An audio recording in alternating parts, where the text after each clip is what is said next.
여러분 안녕하십니까? 헬로티비 뉴스 강훈입니다. 첫 번째 소식입니다. 춘천 지역의 유일한 시내버스 업체인 춘천시민버스가 춘천시로부터 과징금 1억 4천만 원가량을 부과받은 것으로 드러났습니다. 잦은 결행에 따른 행정 조치인데 이 문제는 과징금을 체납할 경우 지자체 보조금 지급이 중단된다는 점입니다. 하지만 춘천시는 벌써 보조금 40억 원을 지급한 것으로 저희 헬로티비 뉴스 취재에서 확인됐습니다. 어떻게 된 일일까요? 보도에 장진철 기자입니다.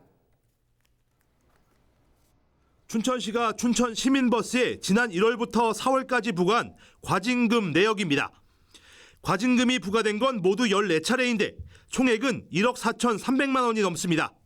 버스가 결행을 하거나 시간을 지키지 못한 경우 하루 최대 5천만 원까지 과징금을 부과하도록 한 여객 운송법에 따른 조치입니다. 하지만 시민버스가 춘천시에 납부한 건 10만 원이 고작입니다. 여기에 버스회사가 춘천시에 빌려 쓰고 있는 차고지 임대료 3,300여만 원도 내지 않은 것으로 확인됐습니다.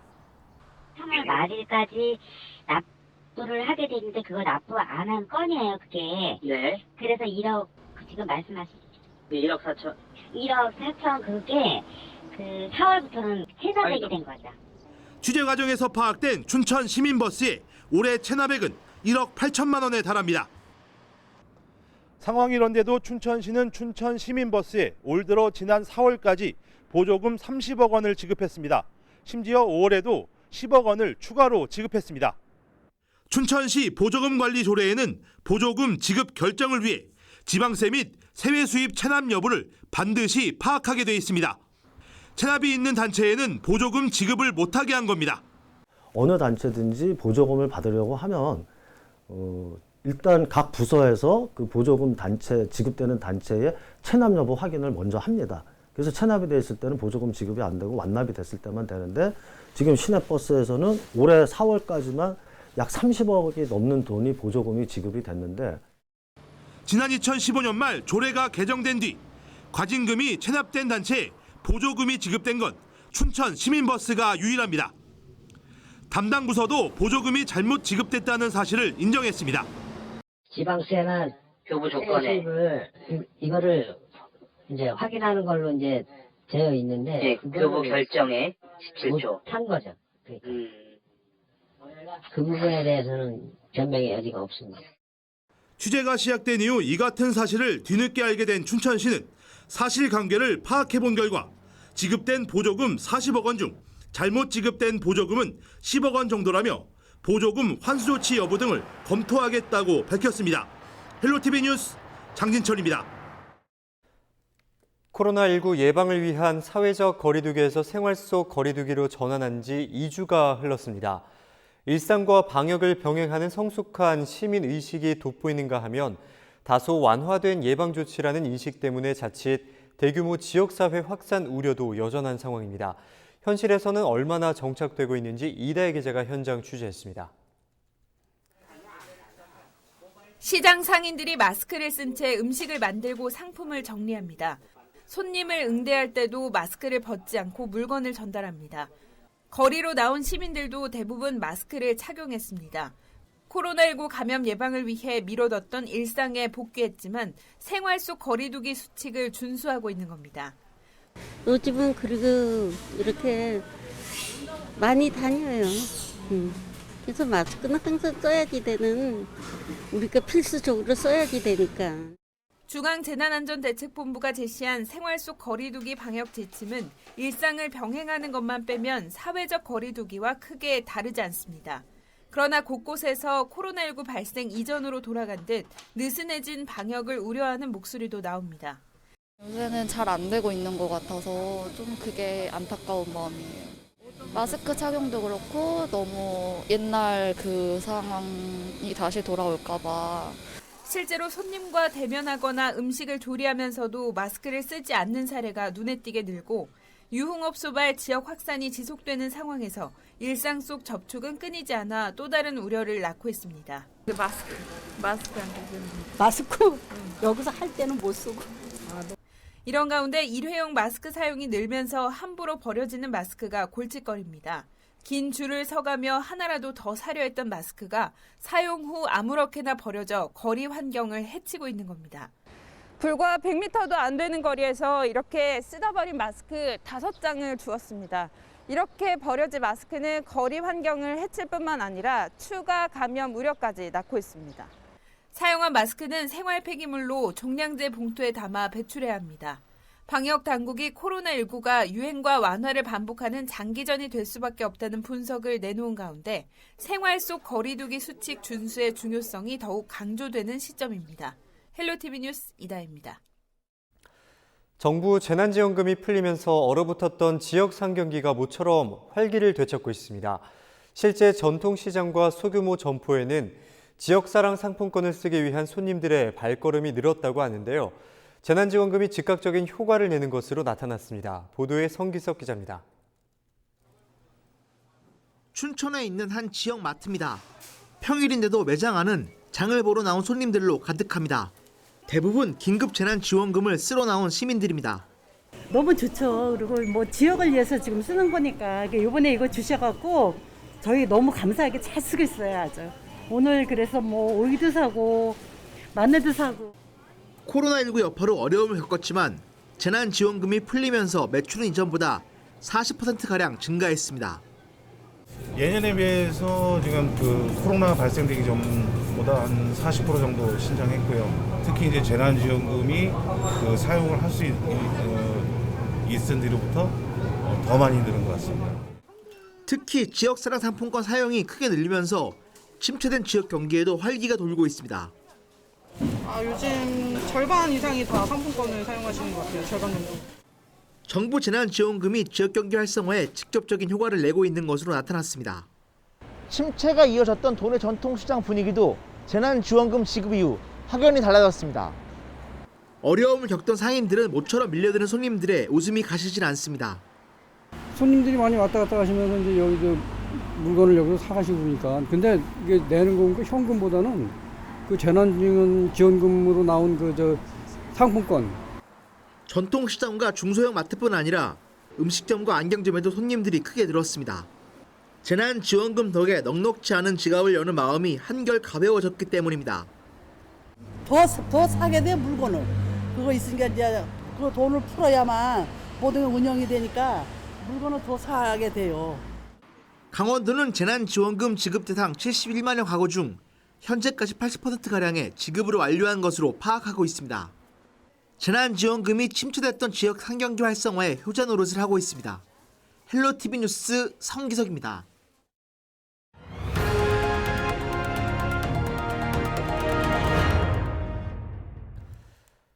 다음 뉴스입니다. 군인들의 휴가와 외출이 2달 만에 재개되면서 숨통이 트였던 접경 지역이 또다시 위기를 맞고 있습니다. 이태원 클럽에서 군인을 포함한 코로나19 확진자가 속출했기 때문인데요.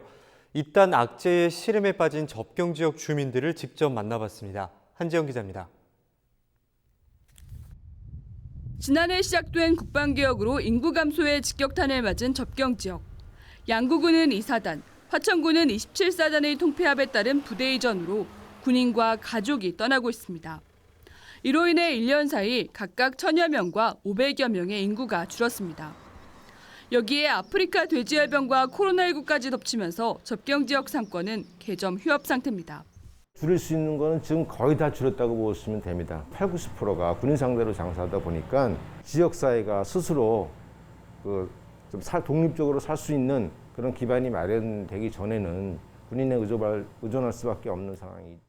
다행히 지난 8일부터 통제됐던 군장병들의 휴가와 외출이 재개됐습니다. 2달여 만에 자유를 만끽하게 된 장병과 모처럼 붐비는 사람들로 손님 맞이에 바쁜 상인들.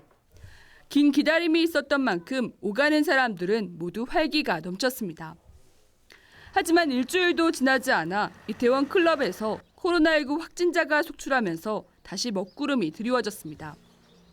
군인 8명을 포함해 확진자가 늘면서 군인들은 외출과 휴가에 몸을 사리는 분위기입니다.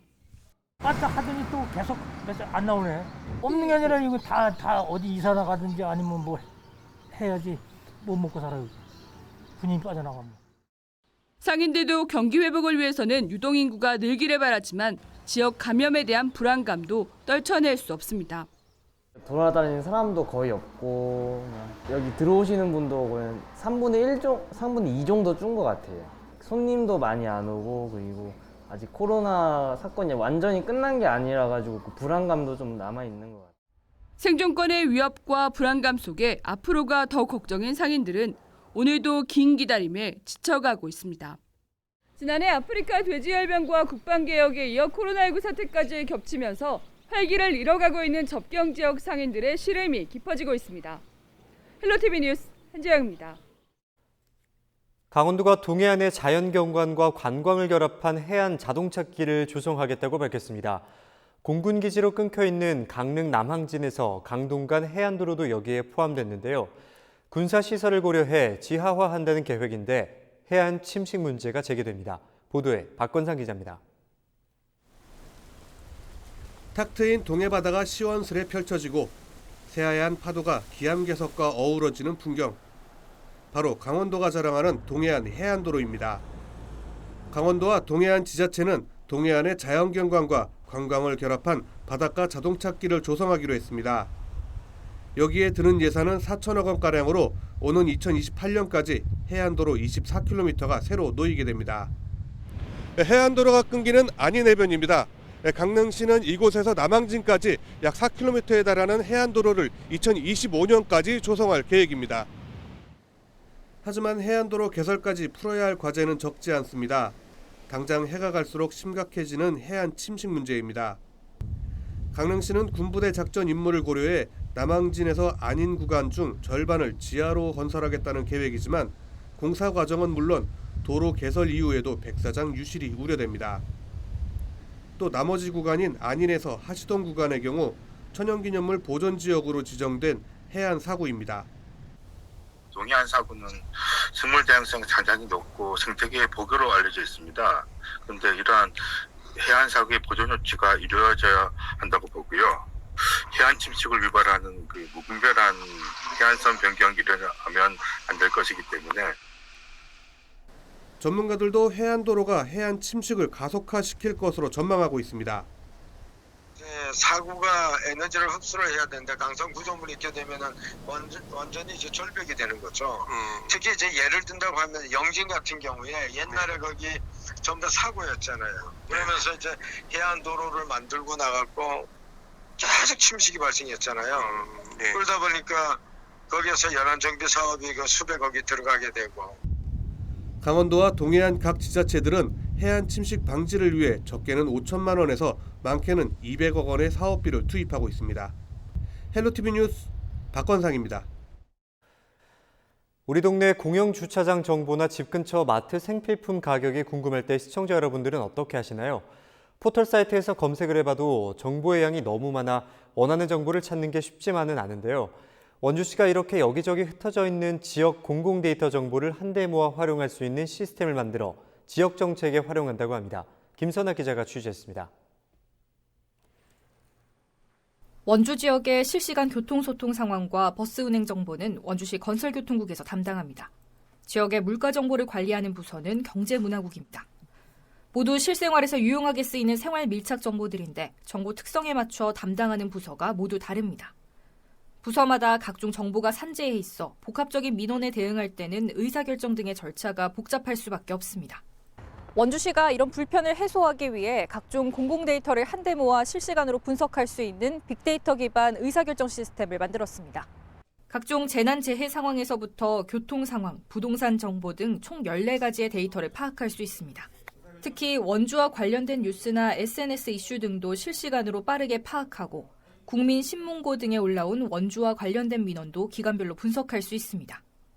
원주시는 이 시스템을 통해 기존의 해당 부서에서 개별적으로 관리하던 정보를 선별적으로 수집 분석해 민원에 보다 빠르게 대응할 수 있을 것으로 기대하고 있습니다.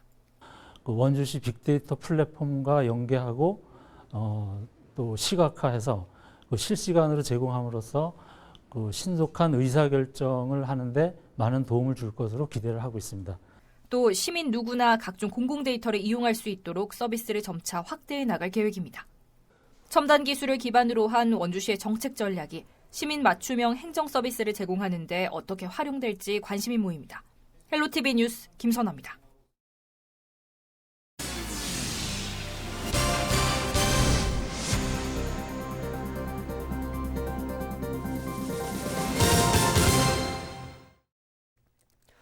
춘천시로 반환된 옛 미군기지 부지의 토양 오염 문제가 수면 위로 하나둘 드러나고 있는데요.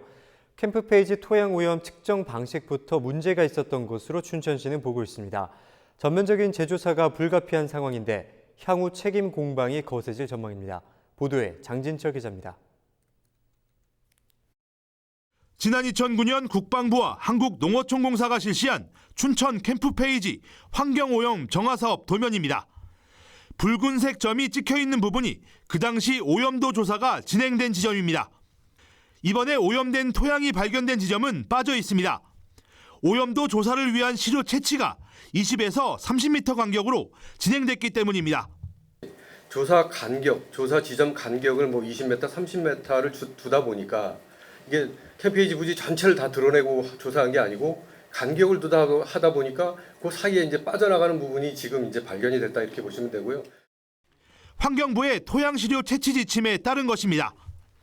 캠프페이지 전체 면적인 67만 제곱미터 중 오염도 측정도 일부만 진행됐습니다.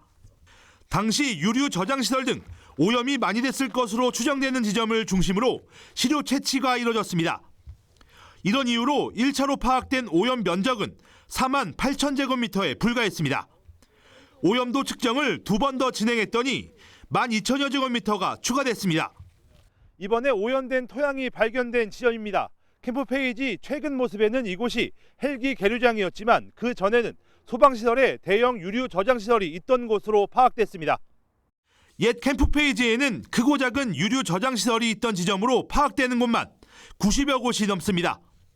문제는 띄엄띄엄 조사가 이뤄지다 보니 이처럼 3번의 조사에서 빠진 지점이 상당하다는 겁니다. 실제로 최근 캠프페이지 문화재 발굴 조사 과정에서 기름띠가 15곳에서 발견됐고 이 중 한 곳의 시료를 채취해 분석했더니 오염이 확인됐습니다. 춘천시는 옛 캠프페이지 전체 면적을 대상으로 자체 예산을 투입해 전면 재조사를 진행하기로 했습니다. 중앙본부 예산 마련할 때까지 아무 행도 안 하고 이럴 수 있는 게 아니어서 제가 어제 바로 현장에 가서 결정을 했었고 그렇게 지시를 했습니다. 전수조사 하고 그 비용은 얼마가 되든 우리 시정부 예산으로 시작한다. 국방부는 오염 원인이 미군 주둔 시설의 것인지 여부를 판단해야 한다는 입장을 내놨습니다. 옛 캠프페이지 부지의 토양 오염에 대한 전면 재조사가 불가피한 상황. 이를 놓고 춘천시와 국방부 간 책임 공방이 거세질 전망입니다. 헬로티비 뉴스 장진철입니다. 최문순 지사는 21일 춘천 레고랜드 공사 현장에서 기자회견을 열고 내년 7월 개장을 목표로 순조롭게 공사가 진행 중이라고 밝혔습니다. 5월 현재 레고랜드 사업 공정률은 20%가량으로 테마파크에 들어갈 탑승 시설 등은 해외에서 제작 중이어서 실제 공정률은 더 높을 것이라고 최문순 지사는 설명했습니다. 레고랜드에 들어설 55개 건물 중 45개 동은 구조공사에 들어가 올해 모든 건물 골조 공사가 완료될 전망입니다. 강원도는 춘천 중도 일대에 건립 예정인 컨벤션 센터와 관련해 다음 달 타당성 용역과 투자 심사, 설계 등 본격 행정 절차를 시작해 내년에 착공할 예정이라고 밝혔습니다. 양양 국제공항을 모기지로 하는 플라이강원이 오는 7월 국제선 신규 취항 준비에 들어갔습니다. 강원도는 플라이강원이 중국 베이징과 필리핀 마닐라 등 국제선 14개 도시와 국내선 제주를 포함한 15개 도시 취항을 위한 정기 운수권을 확보했다고 밝혔습니다. 또 항공자유화 지역 11개 도시 주 52회와 제주 노선 주 14회에 시간당 비행기 운항 가능 횟수도 확보했습니다. 플라이강원은 기존 운항했던 타이베이와 클라크필드 노선을 비롯해 하노이와 호치민, 다낭 등 신규 노선 취항 시기를 오는 7월로 잡고 있습니다. 플라이강원은 코로나19 사태가 진정되고 여행 제한이 풀리는 대로 해당 도시 운항을 바로 시작할 수 있도록 운항 허가와 해외 마케팅 등을 준비할 계획입니다. 이상으로 뉴스를 마치겠습니다. 헬로티비 뉴스는 지영민과 함께합니다. 시청해주신 여러분 고맙습니다.